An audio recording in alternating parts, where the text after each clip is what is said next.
The Wild Geese. The boy simply could not make himself believe that he had been transformed into an elf. It can't be anything but a dream, a queer fancy, he thought. If I wait a few moments, I'm sure I'll be turned back into a human being again.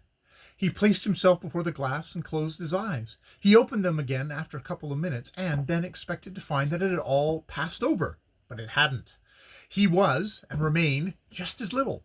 In other respects, he was the same as before. The thin, straw-colored hair, the freckles across his nose, the patches on his leather breeches, and the darns on his stockings were all like themselves, with this exception, that they'd all become diminished.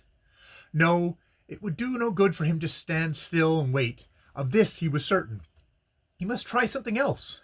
He thought the wisest thing he could do was to try and find the elf and make his peace with him.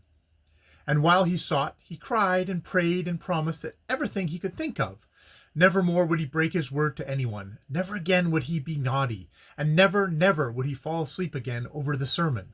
If he might only be a human being once more, he would be such a good and helpful and obedient boy.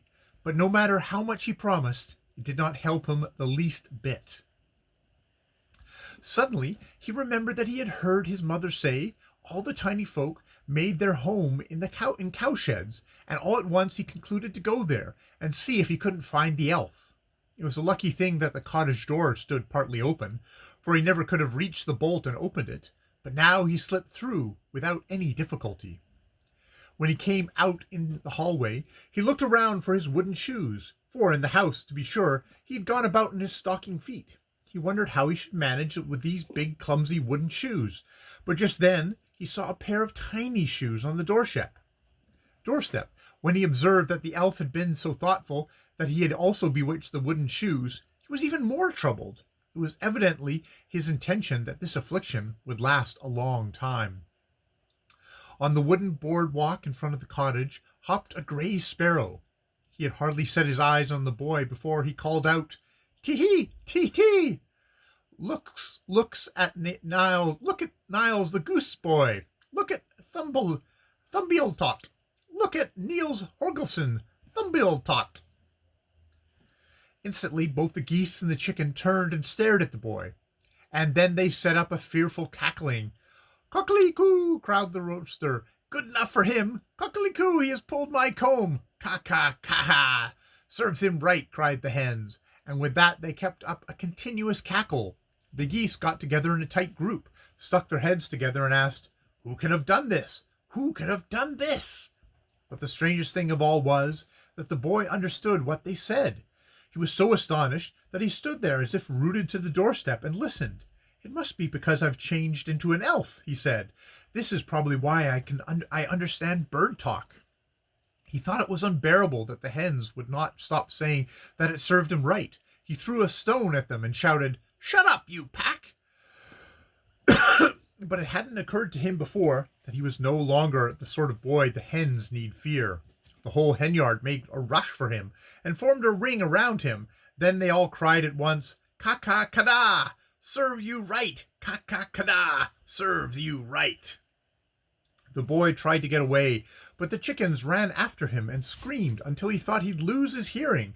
It is more than likely that he never could have gotten away from them, if the house cat hadn't come along just then. As soon as the chickens saw the cat, they quieted down and pretended to be thinking of nothing else than just to scratch in the earth for worms. Immediately the boy ran up to the cat. "You dear pussy," he said, "you must know all the corners and hiding places about here. You'll be a good little kitty and tell me where I can find the elf." The cat did not reply at once. He seated himself, curled his tail into a graceful ring around his paws, and stared at the boy. It was a large black cat with one white spot on his chest. His fur lay sleek and soft and shone in the sunlight.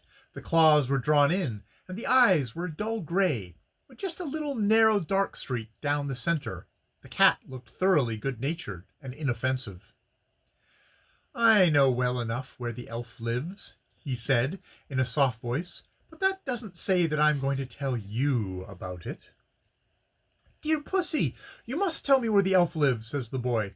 "Can't you see how he has bewitched me?" The cat opened his eyes a little, so that the green wickedness began to shine forth. He spun round and purred with satisfaction before he replied. "Shall I perhaps help you because you have so often grabbed me by the tail?" he said at last. Then the boy was furious and forgot entirely how little and helpless he was now. "Oh, I can pull your tail again, I can," he said, and ran towards the cat. The next instant, the cat was so changed that the boy could scarcely believe it was the same animal. Every separate hair on his body stood on end. The back was bent, the claws had become elongated, the legs had become elongated, the claws scraped the ground, the tail had grown thick and short, the ears were laid back, the mouth was frothy, and the eyes were wide open and glistened like sparks of red fire. The boy didn't want to let himself be scared by a cat, and he took a step forward. Then the cat made one spring and landed right on the boy, knocked him down and stood over him, his forepaw on his chest and his jaws wide apart over his throat. The boy felt how sharp the claws sank through his vest and the shirt and into his skin, and how the sharp eye teeth tickled his throat. He shrieked for help as loudly as he could, but no one came. He thought surely that his last hour had come. Then he felt the cat drew in his claws and let go the hold on his throat. "There," he said, "that will do now. I'll let you go this time for my mistress's sake. I only wanted you to know which one of us has the power now." With that, the cat walked away, looking as smooth and pious as he did when he first appeared on the scene. The boy was so crestfallen that he didn't say a word, but only hurried to the cow house to look for the elf. There were not more than 3 cows all told, but when the boy came in, there was such a bellowing and such a kick-up that one might easily believe that there were at least 30. "Moo, moo, moo," bellowed Mayrose. "It is well there is such a thing as justice in this world." "Moo, moo, moo," sang the 3 of them in unison. He couldn't hear what they said, for each one tried to out-bellow the others. The boy wanted to ask after the elf, but he couldn't make himself heard because the cows were in full uproar. They carried on as they used to do when he let a strange dog in on them. They kicked with their hind legs, shook their necks, stretched their heads, and measured the distance with their horns. "Come here, you," said Mayrose, "and you'll get a kick that you won't forget in a hurry." "Come here," said Gold Lily, "and you shall dance on my horns." "Come here, and you shall taste how it felt when you threw your wooden shoes at me, as you did last summer," bawled Star. "Come here, and you shall be repaid for that wasp you let loose in my ear," growled Gold Lily. Mayrose was the oldest and wisest of them, and she was the very maddest. "Come here," she said, "that I may pay you back for the many times that you have jerked the milk pail away from your mother, and for all the snares you laid for her, and when she came carrying the milk pails, for all the tears when she has stood here and wept over you." The boy wanted to tell them how he regretted that he had been unkind to them, and that never, never from now on should he be anything but good, if they would only tell him where the elf was. But the cows didn't listen to him. They made such a racket that he began to fear that one of them would succeed in breaking loose, and he thought that the best thing for him was to go quietly away from the cowhouse. When he came out, he was thoroughly disheartened. He could understand that no one in the place wanted to help him find the elf, and little good would it do him, probably, if the elf were found. He crawled up on the broad hedge which fenced in the farm, and which was overgrown with briars and lichen. There he sat down to think about how it would go with him if he never became a human being again. When father and mother came home from church, there would be a surprise for them. Yes, a surprise. It would be all over the land, and people would come flocking from East Vemminghog, from Thorpe, and from Sirup. The whole Vemminghog township would come to stare at him. Perhaps father and mother would take him with them and show him at the marketplace in Kiev. No, that was too horrible to think about. He would rather that no human being should ever see him again. His unhappiness was simply frightful. No one in all the world was so unhappy as he. He was no longer a human being, but a freak. Little by little, he began to comprehend what it meant to be no longer human. He was separated from everything now. He could no longer play with the other boys. He could not take charge of the farm after his parents were gone, and certainly no girl would think of marrying him. He sat and looked at his home. It was a little log house which lay as if it had been crushed down to earth under high sloping roof. The outhouses were also small, and the patches of ground were so narrow that a horse could barely turn around on them. But little and poor though the place was, it was much too good for him now. He couldn't ask for any better place than a hole under the stable floor. It was wondrously beautiful weather. It budded and rippled and murmured, and it twittered all around him, but he sat there with such a heavy sorrow. He should never be happy any more about anything. Never had he seen the skies as blue as they were today. Birds of passage came on their travels.